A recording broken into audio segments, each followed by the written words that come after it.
नमस्कार मित्रों, देवगुरु बृहस्पति आगामी 18 अक्टूबर 2025 को रात्रि 9:39 के आसपास अपनी उच्च राशि कर्क में अतिचारी गति में प्रवेश करने वाले हैं और यहाँ पर जो उनका गोचर चलेगा वो 5 दिसंबर 2025 तक चलेगा। 5 दिसंबर को दोपहर 3:38 के आसपास वो पुनः वक्री चलते हुए मिथुन राशि में प्रवेश कर जाएंगे। यहाँ पर जो कर्क राशि में उनका गोचर होगा वो कुछ ही समय अवधि के लिए है। इसके बाद जो उनका पूर्णकालिक तकरीबन, चूंकि देवगुरु बृहस्पति एक राशि में 1 वर्ष के आसपास रहते हैं, तो अगले वर्ष 2 जून 2026 को यह पुनः कर्क राशि में प्रवेश करेंगे और तब वहां पर वो अपना पूर्ण काल जो है वहां पर जो उनका रहता है उसको वो पूरा करेंगे। अभी ये सिर्फ अतिचारी गति में है, बहुत तेजी से आगे बढ़ रहे हैं, इसलिए मिथुन राशि से निकलेंगे और कर्क में प्रवेश करेंगे और 5 दिसंबर को पुनः वापस चले आएंगे मिथुन में। मित्रों, देवगुरु बृहस्पति के बारे में आप लोगों को पता होगा, अगर वीडियो आप देखते हैं तो उसमें अक्सर संक्षेप में जानकारी दी जाती, क्योंकि उनको देवताओं का गुरु माना जाता है, देवगुरु हैं। साथ ही जो देवगुरु बृहस्पति होते हैं ये शिक्षा के, ज्योतिष के, साथ ही जो दर्शन होता है, आध्यात्म होता है, धर्म, न्याय, इन सब जो क्षेत्र होते हैं इनके कारक ग्रह होते हैं, संतान के कारक ग्रह होते हैं। मित्रों, देवताओं के गुरु का बृहस्पति का जो यह राशि परिवर्तन है ये देश दुनिया पर बहुत ही व्यापक असर डालने वाला है, क्योंकि देवगुरु बृहस्पति अपनी उच्च अवस्था में प्रवेश करने वाले हैं। ये कुछ ही समय के लिए रहेगा, लेकिन फिर भी इसका बहुत व्यापक असर पड़ेगा। मित्रों, यह वीडियो का पार्ट 1 में आज मैं आपको शुरुआत की जो 6 राशियां मेष, वृषभ, मिथुन, कर्क, सिंह एवं कन्या राशि पर देवगुरु बृहस्पति के इस राशि परिवर्तन का जो उच्च राशि कर्क में होगा उसका क्या प्रभाव पड़ेगा उसकी संपूर्ण और विस्तार से जानकारी दूंगा। बाकी की जो बची 6 राशियां हैं उसकी जानकारी मैं आपको अगले पार्ट 2 में दूंगा। मित्रों, चलिए अब आपको एक एक करके राशियों की जानकारी देते हैं कि बृहस्पति के राशि परिवर्तन का क्या प्रभाव पड़ने वाला है। और राशियों के क्रम में सबसे पहले बात करते हैं मेष राशि की। मित्रों, मेष राशि वालों के लिए यह गोचर बहुत ही शानदार रहने वाला है। उसका कारण क्या है कि आप कुछ समय से काफी परेशान हैं, खासतौर पे 29 मार्च से, क्योंकि आपको 7.5 का प्रथम चरण लगा था 29 मार्च को और तब से आपके कार्यों में थोड़ा सा कहीं ना कहीं अवरोध देखने को मिल रहा था। लेकिन यहाँ पर देवगुरु बृहस्पति आपके चतुर्थ भाव में प्रवेश करेंगे अतिचारी होते हुए। चतुर्थ भाव जो होता है ये भौतिक सुख साधन का, ओन प्रॉपर्टी, ओन व्हीकल का, जनता का, माता का भाव होता है। और देवगुरु बृहस्पति आपके लिए भाग्य स्थान के स्वामी होते हैं, नवम भाव के साथ ही 12th हाउस के स्वामी होते हैं, मीन राशि के, जो खर्च का भाव होता है, जिसमें शनि का ऑलरेडी गोचर चल रहा है। तो जब देवगुरु बृहस्पति कर्क राशि में प्रवेश करेंगे तो उनकी जो 5वीं दृष्टि रहेगी वो वृश्चिक राशि पर, 7वीं दृष्टि अपनी नीच राशि मकर पर, और जो 9वीं दृष्टि रहेगी वो अपनी स्वयं की राशि मीन पर रहेगी, जो बहुत ही शुभ होगी। साथ ही मीन राशि में शनि के ऊपर भी देवगुरु बृहस्पति की लगातार दृष्टि रहेगी 5 दिसंबर तक। और इसमें एक और चीज आपको ऐड कर देते हैं कि 27 अक्टूबर को जो मंगल होते हैं ग्रहों में सेनापति, वो भी अपनी स्वयं की राशि वृश्चिक में प्रवेश करेंगे। और वृश्चिक राशि पर चूंकि बृहस्पति की 5वीं दृष्टि होगी तो मंगल भी उनके प्रभाव में आ जाएंगे 27 अक्टूबर से और 5 दिसंबर तक। तो 18 अक्टूबर से तो शनि पर दृष्टि रहेगी, लेकिन 27 अक्टूबर से 5 दिसंबर तक देवगुरु बृहस्पति की मंगल और शनि दोनों पर दृष्टि रहेगी, दोनों पर उनका प्रभाव रहेगा। बहुत ही अच्छी स्थिति रहने वाली। तो मेष राशि वालों के लिए 4th हाउस जो केंद्र स्थान होता है, यहाँ पर देवगुरु बृहस्पति अपनी उच्च अवस्था में जब विराजमान हो जाएंगे तो आपके लिए एक हंस नाम का महापुरुष राजयोग बनेगा और बहुत अच्छी स्थिति आपके लिए रहेगी। मान सम्मान में जबरदस्त वृद्धि। जो लोग वकालत का काम करते हैं, वाणी संबंधित काम करते हैं, ज्योतिष का काम करते हैं, प्रवचन आदि का काम करते हैं, कर्मकांडी वगैरह है, या आप अगर कोई भी जैसे बोलने संबंधित काम करते हैं तो आपके लिए बहुत अच्छा समय है। माता का स्वास्थ्य अगर कहीं ना कहीं खराब था तो उसमें सुधार देखने को मिलेगा। घर में महिलाएं, उनके साथ आपका व्यवहार बेहतर होगा। आपको भौतिक सुख साधन की प्राप्ति, जैसे प्रॉपर्टी आदि की खरीद फरोख्त भी संभव है। नया वाहन ले सकते हैं आप। जो लोग प्रशासनिक सेवा से जुड़े हुए उनके लिए भी बहुत उत्तम समय। अष्टम भाव प्रतिष्ठित दुर्घटनाओं आदि के योग में कमी करेगा, आयु में वृद्धि करेगा। नई नई चीजों को सीखने की आपकी जो है प्रवृत्ति जागेगी। दशम भाव प्रतिष्ठित कार्यस्थल पर मान सम्मान बढ़ेगा। नया नया आपको प्रोजेक्ट मिल सकता है, नया नेतृत्व मिल सकता है। अच्छा है आपके लिए, पिता का अच्छा सहयोग आपको प्राप्त होगा। 12वें भाव पर दृष्टि, जो शनि का दुष्प्रभाव चल रहा है उसमें भी बृहस्पति कमी करेंगे, खर्चों में कमी होगी, खर्च सही जगह लगेगा, विदेश संबंधी कार्यों में आपके जो है तेजी आएगी और कहीं ना कहीं लीगल मामलों में भी आपको फायदा होगा। तो मेष राशि वालों के लिए बहुत उत्तम गोचर है, क्योंकि 7.5 चल रही, काफी समय से आप परेशान थे। अब आपको ये जो तकरीबन जो 18 अक्टूबर से 5 दिसंबर का समय है, छोटा ही सही लेकिन बहुत ही राहत और भाग्यशाली समय आपके लिए रहेगा, इसका लाभ उठाइए। मित्रों, वृषभ राशि की बात करते हैं। आपके लिए जो देवगुरु बृहस्पति होते हैं वो अष्टम भाव के स्वामी होते हैं, साथ ही लाभ स्थान के स्वामी होते हैं। गोचर इनका तीसरे भाव में होगा, सप्तम भाव पर, नवम भाव पर और लाभ स्थान पर उनकी दृष्टि रहेगी। मित्रों, तीसरे भाव में बृहस्पति बैठे हुए हैं, छोटे भाई बहनों से संबंध बेहतर होंगे, मित्रों का सहयोग मिलेगा, पड़ोसियों से संबंध सुधरेंगे आपके, आत्मविश्वास में आपकी जबरदस्त वृद्धि होगी, यात्राओं से लाभ होगा। आपको सलाह दी जाती है कि अगर आप यात्रा करना चाहते हैं, यात्रा की आपकी जो है इच्छा रहती है, तो आप धार्मिक यात्राएं करिए, क्योंकि भाग्य स्थान पर भी दृष्टि, धर्म कर्म से जितना जुड़े रहेंगे, धार्मिक चीजों में जितना अपना मन लगाएंगे उतना आपके लिए अच्छा रहेगा। पिता का सम्मान कीजिए और कहीं ना कहीं गुरुजनों का आशीर्वाद लेते रहिए। सप्तम भाव पर दृष्टि बिजनेस में आपको नई नई अपॉर्चुनिटीज दिलाएगा, बिजनेस में ग्रोथ देखने को मिलेगी। अविवाहित लोगों के अच्छे रिश्ते आने के भी योग ये बृहस्पति बनाएगा। साथ ही जो लोग विवाहित हैं, दाम्पत्य जीवन में कुछ समस्या चल रही तो उसको बृहस्पति दूर करने का काम करेंगे।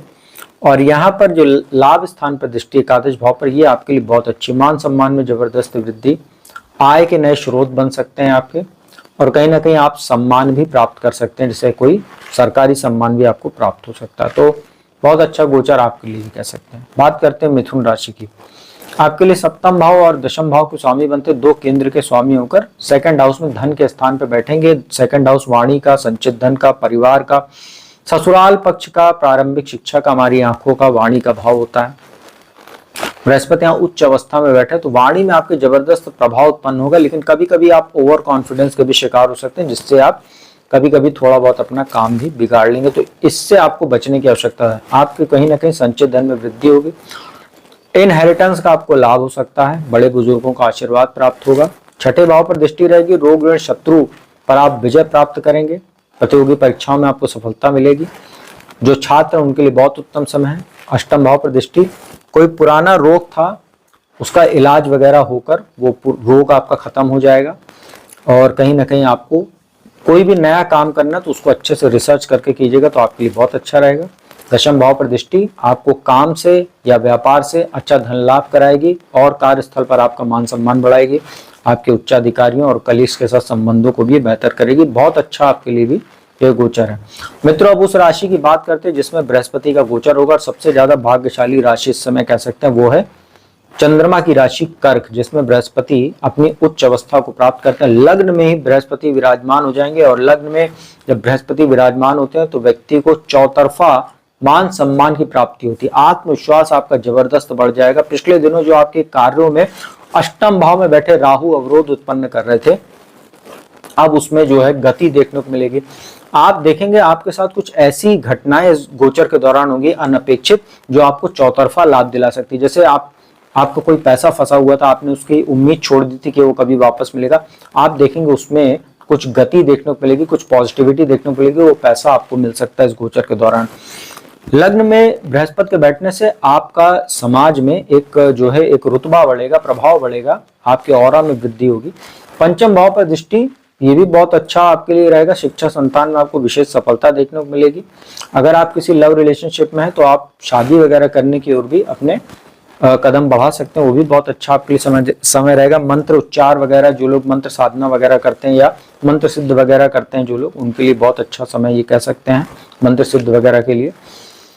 और बुद्धि आपकी काफी सात्विक रहेगी, नकारात्मक विचार पूरी तरीके से आपके खत्म हो जाएंगे, आपके अंदर एक नई ऊर्जा का संचार होगा।